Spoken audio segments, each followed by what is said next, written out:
Nuun mootummaan filannoo keessaa nu baaseera. Akkila seera walaalte seera fudhadhu. Harka 100 keessaa harka 50 olitti keessaa baanaan tapha keessan galtu. Nuti garuu harka 75 filannoo keessaa nu baaseera mootummaan amma. Biiroon keenya cufaadha. Dorgomtoonni keenya hundumtuu hidhaa keessa jiru. Baqqaleen hidhaa keessa jira. Ittaanaa dhaabaati. Juwaar hidhaa keessa jira. Dajaneen hidhaa keessa jira. Barreessaa dhaabaati. Hamzaa Booranaa hidhaa keessa jira. Jarri kun ammatoon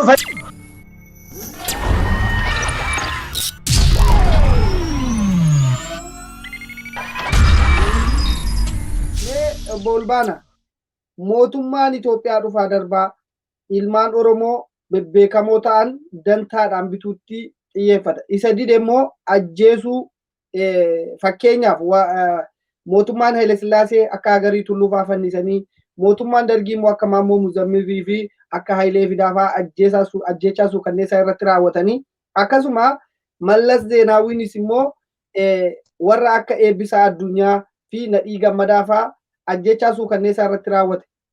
Amma mootummaan Abiy Ahmad Alii kun immoo haaluma wal fakkaataadhaan ilmaan Oromoo bebbeekamaa fakkeenyaa fi akka Hacaaluu Hundeessaa ajjeechaa suukanneessaa kan gara laaffii tokko hin qabne irratti raawwate. Haaluma kanaan wal qabatee gaaffiin uummata Oromoo Itoophiyaa keessatti biyya Itoophiyaa kana keessatti deebii argata jettanii ni yaadduu isin akka nama tokkootti?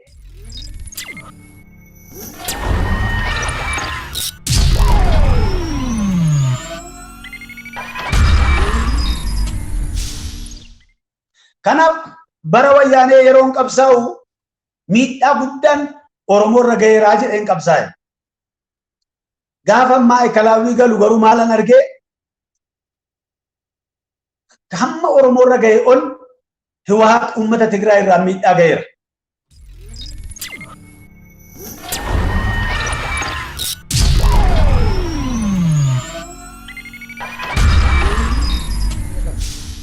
Warri amma badanii jedhan kunis akka jedhamanitti baduu dhiisuu danda'u. Jarri kun guyyaa eeganii deebi'anii ka'uu danda'u.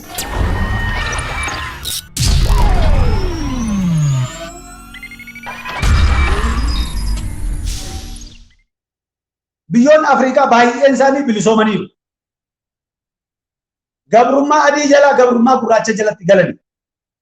Oromoon akka ta'utti yoo ijaaramuu baate akka ta'utti akka dandeettii isaatti akka beekumsa isaatti akka aadaa isaatti akka safuu isaatti akka abboota isaatti deebi'ee lafa qabatee ijaaramee hangafummaan dhugaan iddoo qabachuu yoo baate.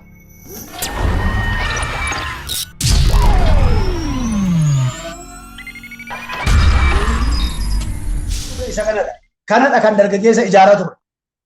Dargaggeessa akkatti ijaaramee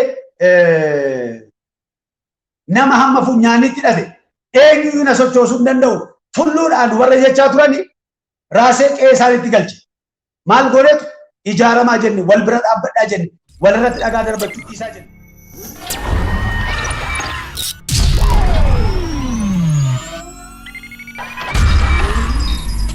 Beekamaadha. Kanaaf iddoo 10 dhaabbachuu dhiisee namni keenya iddoo tokko dhaabbachuutu isarra jira.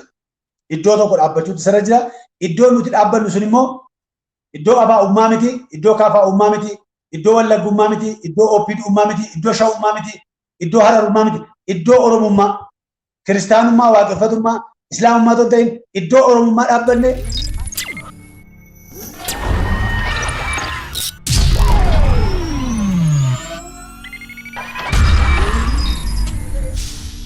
Abiyyiin Maqalee deemtee jara balleessitu malee jedhanii warri xiyyaa turani har'a maal jechaatu jiru mootummaa ollaa biyya keenyatti galchitee dhaqxeen nama ajjeestee maal gootee jedhanii duubarra immoo kasasaa jiru.